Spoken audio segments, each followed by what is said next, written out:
Hey there, it's Nick Kemp here from Ikigai Tribe. Now, there are many romantic notions about Ikigai. For example, that it's the secret to a long and happy life, or it's a word that means you never retire, or it's the sweet spot of doing something that you love, that you're good at, that the world needs, and that you can be paid for. These are all Western misunderstandings, or perhaps Western misinterpretations of the Ikigai concept. And another belief is that all Japanese have an Ikigai. Unfortunately, this is not the case. There are many millions of Japanese who do not live with a sense of Ikigai. And one extreme example of Japanese people who don't have Ikigai in their life are people who suffer from the social isolation condition called Hikikomori. There are many papers on this subject, and one I've been reading recently is Facing and Treating Hikikomori. And this is a paper by Takahiro Kato.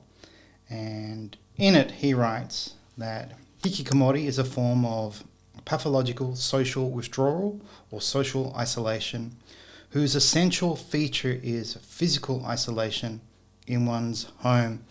And so what this really means is you have many young to middle-aged men living their entire life in their bedroom. They do not go outside, they do not work, they don't go to school, they have no friends, they're not communicating with anyone, they're not engaging in any way with society. If they do, the only way they do that is through the internet. The problem is very widespread. The government estimates that there are 1.5 million people in Japan living as a hikikomori. And so the word hikikomori means both the condition and also it describes the person who has the condition. So 1.5 million people in Japan have hikikomori, but that's a very conservative estimate. And experts on this condition believe the hikikomori population could reach 10 million. And what's concerning is that COVID may have increased the numbers quite significantly. So it would be very hard for someone who's isolating themselves from society to feel Ikigai, because we know that Ikigai involves our relationships.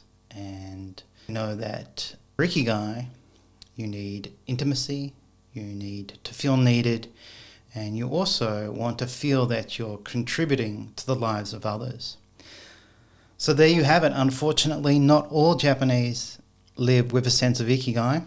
For many of them, they're living a life where they're isolated and feel that the last thing they want to do is engage in society. So, if you'd like to learn more about Ikigai and go deep on both what the concept is really about and relatable subjects such as Hikikomori, visit ikigaitribe.com, and you can listen to my podcasts or sign up for my worksheets. Thank you.